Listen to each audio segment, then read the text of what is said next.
Hello बच्चों, class BSc second year और BSc BEd second year के लिए फिजिकल केमिस्ट्री का कॉमन टॉपिक चल रहा है इलेक्ट्रोकेमिस्ट्री सेकेंड, जिसके पार्ट नंबर 4 की हम बात करने जा रहे हैं। पार्ट नंबर 3 तक हमने कर लिया।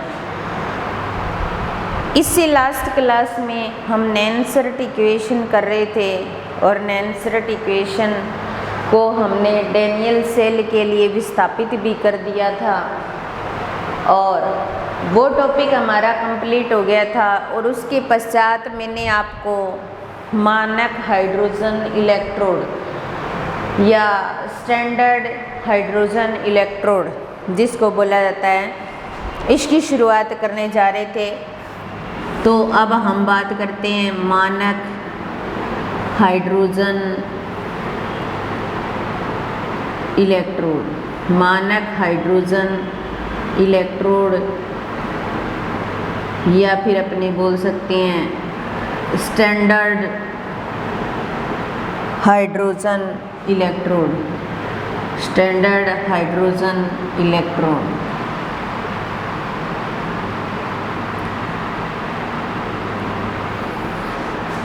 मानक हाइड्रोजन इलेक्ट्रोड एक ऐसा इलेक्ट्रोड होता है जिसको स्टैंडर्ड इलेक्ट्रोड कहा जाता है। हम कोई भी अज्ञात इलेक्ट्रोड ले सकते हैं दूसरा, और उसके साथ में हाइड्रोजन इलेक्ट्रोड को काम में लिया जाता है। हमारे पास सेल में इलेक्ट्रोड को काम में लेने के लिए एक विद्युत रासायनिक श्रेणी होती है। उस विद्युत रासायनिक श्रेणी के अंदर जो ऊपर की ओर व्यवस्थित होते हैं उनको एनोड बनाया जाता है, और जो नीचे की ओर व्यवस्थित होते हैं उनको कैथोड बनाया जाता है। तो हाइड्रोजन का मानक अपचयन विभव जो है उसका मान होता है 0। उसका मान होता है 0।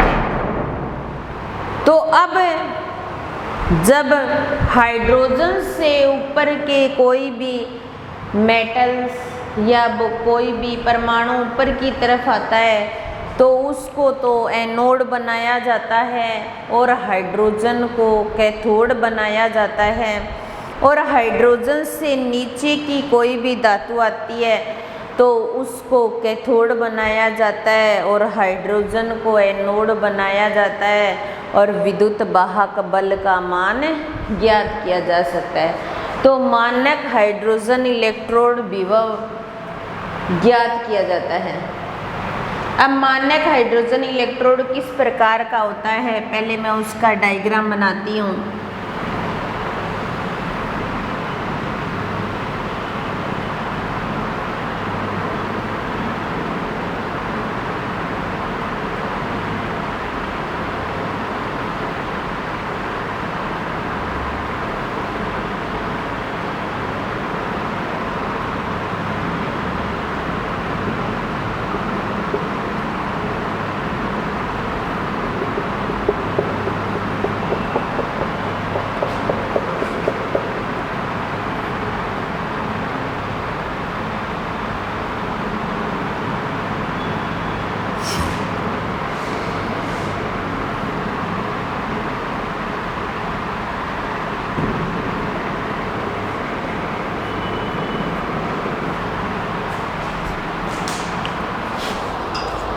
ये हमारे पास में है मानक हाइड्रोजन इलेक्ट्रोड, जिसके अंदर 1 एटमॉस्फेयर दाब पर हाइड्रोजन गैस इसमें प्रवाहित की जाती है। प्लेटिनम वायर रखा जाता है, उसके चारों ओर ग्लास जैकेट रखा जाता है और 1 मोलरता का HCl सॉल्यूशन लिया जाता है। और जो हाइड्रोजन गैस है उसको 1 एटमॉस्फेयर पर रखा जाता है। अब इसके अंदर जो मेनली जो रिएक्शन होती है वो इस प्रकार होती है। 2H पॉजिटिव प्लस में 2 इलेक्ट्रॉन और ये कन्वर्ट हो जाते हैं हाइड्रोजन में, और हाइड्रोजन का मानक अपचयन विभव 0.00 वोल्ट आता है, ये आता है, इसका मान 0 होता है। क्यों? क्योंकि अगर हम किसी अज्ञात इलेक्ट्रोड को लेंगे और वो इलेक्ट्रोड एनोड या कैथोड में से डिवाइड हो जाएगा और एक इलेक्ट्रोड हाइड्रोजन लिया जाएगा, इसलिए इस इलेक्ट्रोड को बोला जाता है स्टैंडर्ड हाइड्रोजन इलेक्ट्रोड। क्या बोला जाता है? Standard hydrogen electrode. ये था मानक हाइड्रोजन इलेक्ट्रोड। फिर उसके बाद में अगला आता है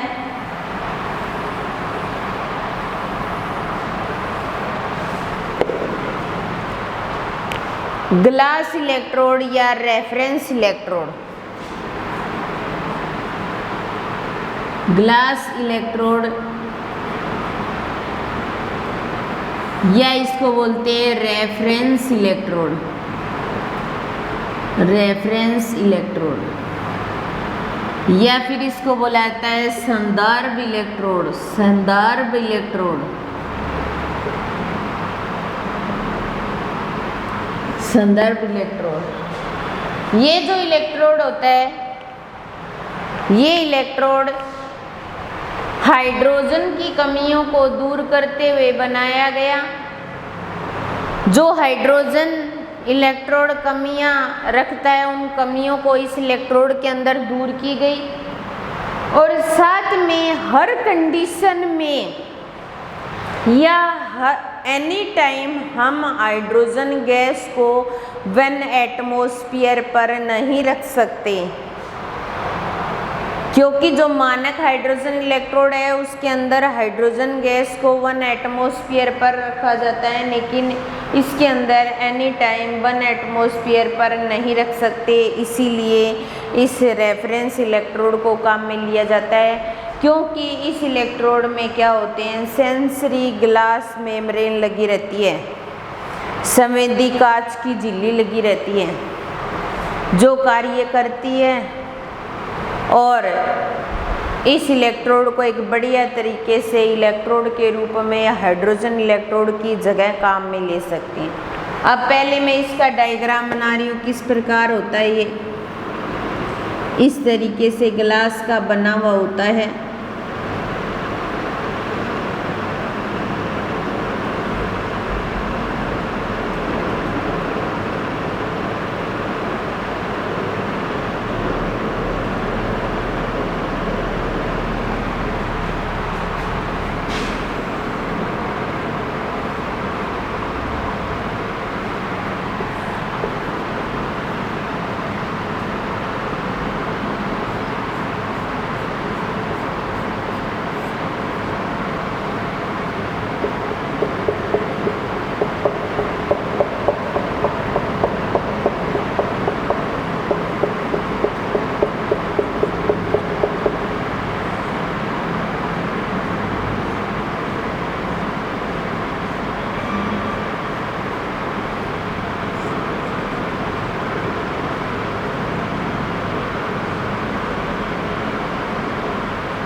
ये ग्लास इलेक्ट्रोड जिसके अंदर Ag की बाइर, AgCl का पेस्ट, HCl का सॉल्यूशन भरा रहता है, ग्लास जैकेट होती है चारों तरफ। इसके अलावा सेंसरी ग्लास मेम्ब्रेन भी लगी रहती है, इसके अंदर सेंसरी ग्लास मेम्ब्रेन लगी रहती है, जो क्या करती है, संवेदी कांच की झिल्ली के रूप में कार्य करती है।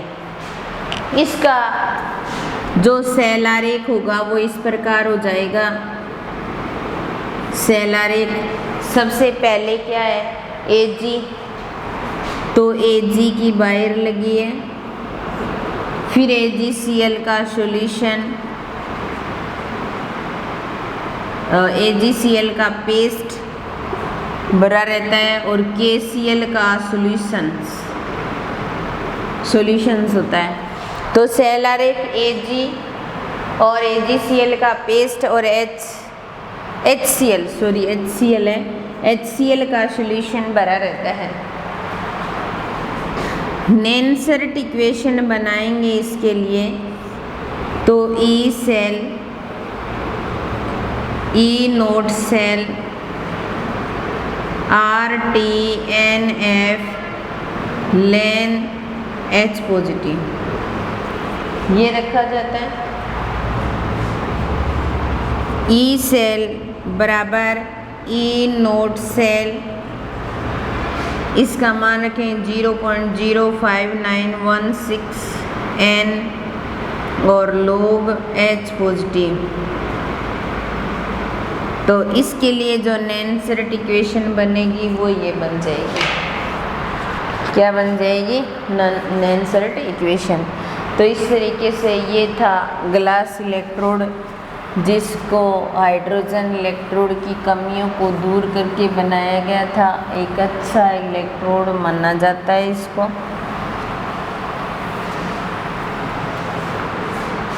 उसके बाद में फिर आता है चिन्ह परिपाटी।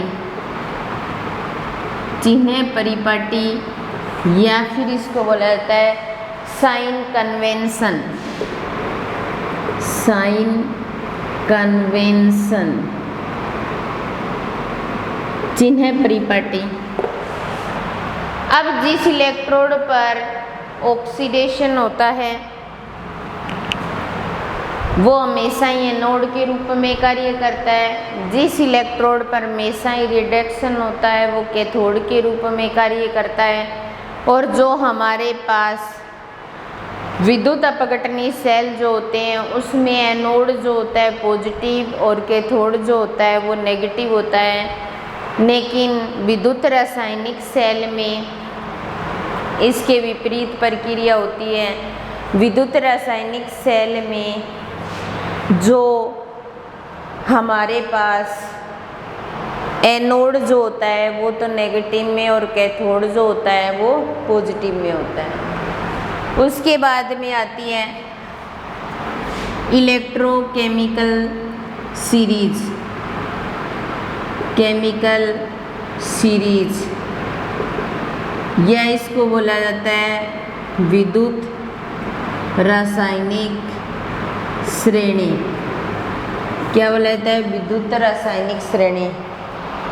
अब मानक अपचयन विभव जो होते हैं उनके मानों को बढ़ते क्रम में व्यवस्थित करने के आधार पर एक श्रेणी बनाई जाती है। उस श्रेणी को बोला जाता है विद्युत रासायनिक श्रेणी। उस श्रेणी को बोला जाता है विद्युत रासायनिक श्रेणी। अब देखिए हमारे पास हाइड्रोजन होता है और उस हाइड्रोजन का मानक अपचयन विभव होता है 0.00 वोल्ट होता है। ऐसी कंडीशन होती है। इसके ऊपर जितने भी तत्व आते हैं देखो उन सारों की एक श्रेणी होती है। वो मैं यहाँ बोर्ड पर नहीं बनाऊंगी, वो आपको नोट्स की PDF में मिल जाएगी, आपको भेज दी जाएगी। जनरली जो श्रेणी में ऊपर तत्व आते हैं जो नीचे आते हैं उनका काम क्या होता है, किस प्रकार के होते हैं, उनकी बातें बता रही हूँ मैं। तो हाइड्रोजन मानक अपचयन विभव 0। इसके ऊपर जो आते हैं उनके अंदर इलेक्ट्रॉन त्यागने की क्षमता बढ़ती है। ऊपर की तरफ जाते हैं तो इलेक्ट्रॉन त्यागने की क्षमता क्या होती है? बढ़ती जाती है। इलेक्ट्रॉन त्यागेंगे तो वो ऑक्सीकृत होंगे, तो ऊपर की ओर जाएंगे तो उनमें ऑक्सीकृत होने की क्षमता भी बढ़ती है। ऑक्सीकृत होने की क्षमता भी बढ़ती जाती है और उनकी अपचायक क्षमता भी बढ़ती जाती है, क्योंकि जो अपचायक की भांति व्यवहार करेगा, जो अपचायक होगा वो ही ऑक्सीकृत होगा। और जब हम इससे नीचे आते हैं तो बस इन 3 चीज़ों को ध्यान रखेंगे। तो बाकी इसके यहाँ इलेक्ट्रॉन त्यागने की क्षमता अधिक होती है, तो यहाँ नीचे की ओर आते हैं तो इलेक्ट्रॉन ग्रहण करने की क्षमता बढ़ती है, इलेक्ट्रॉन ग्रहण करने की क्षमता बढ़ती जाती है। फिर ऑक्सीकृत होने की क्षमता बढ़ती है, तो यहाँ पर अपचित होने की क्षमता बढ़ती है, अपचित होने की क्षमता बढ़ती है, क्षमता बढ़ती है। अपचायी क्षमता बढ़ती है, तो यहाँ ऑक्सीकारक क्षमता बढ़ती है, ऑक्सीकारक क्षमता बढ़ती है। तो ये थी विद्युत रासायनिक श्रेणी। और विद्युत रासायनिक श्रेणी में मानक अपचयन विभव के जो मान होते हैं उनको बढ़ते क्रम में एक श्रेणी बनाई जाती है, जिसको हम प्रत्येक सेल के अंदर काम में लेते हैं, ये डिसाइड करने के लिए कि कौन सी धातु एनोड होगी और कौन सी कैथोड होगी। तो इस प्रकार इन विद्युत रासायनिक श्रेणी को हम काम में ले सकते हैं। और ये विद्युत रासायनिक श्रेणी आपको बनी हुई नोट्स के PDF में मिल जाएगी।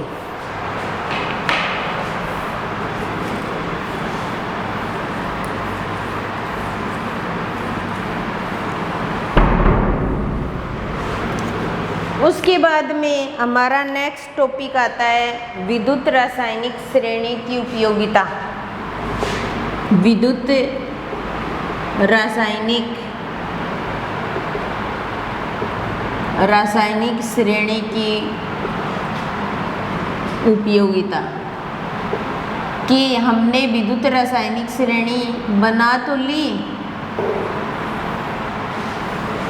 इससे संबंधित चर्चा हमने कर ली, लेकिन हम ये नहीं जानते कि इनकी उपयोगिता क्या क्या है, उनके बारे में डिस्कस करते हैं हम।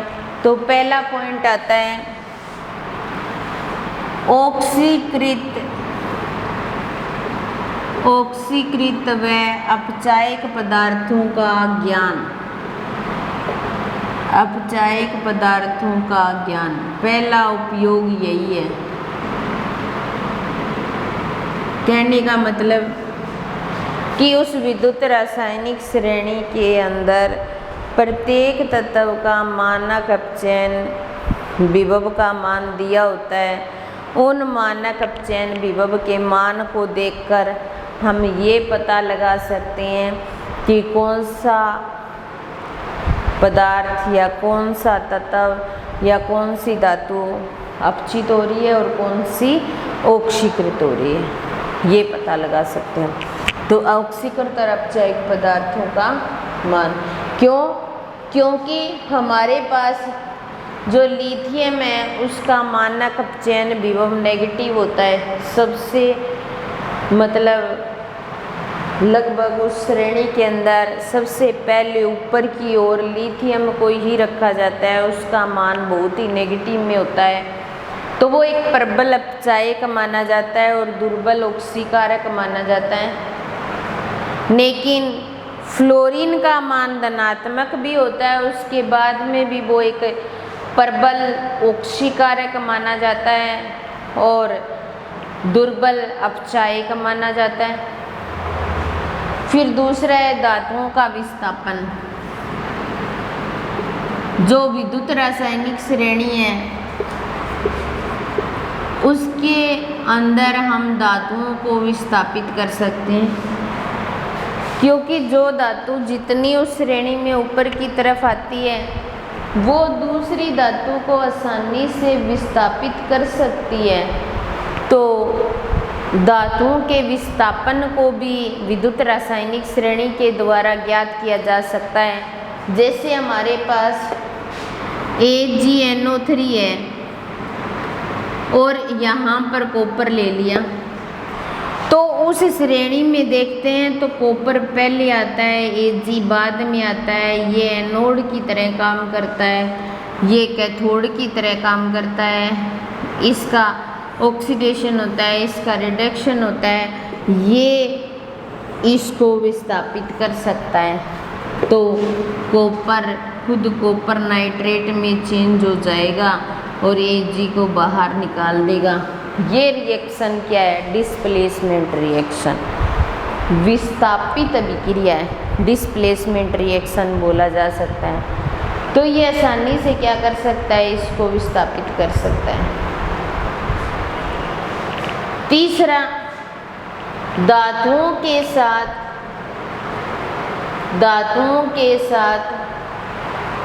अम्लों की विक्रिया करवाकर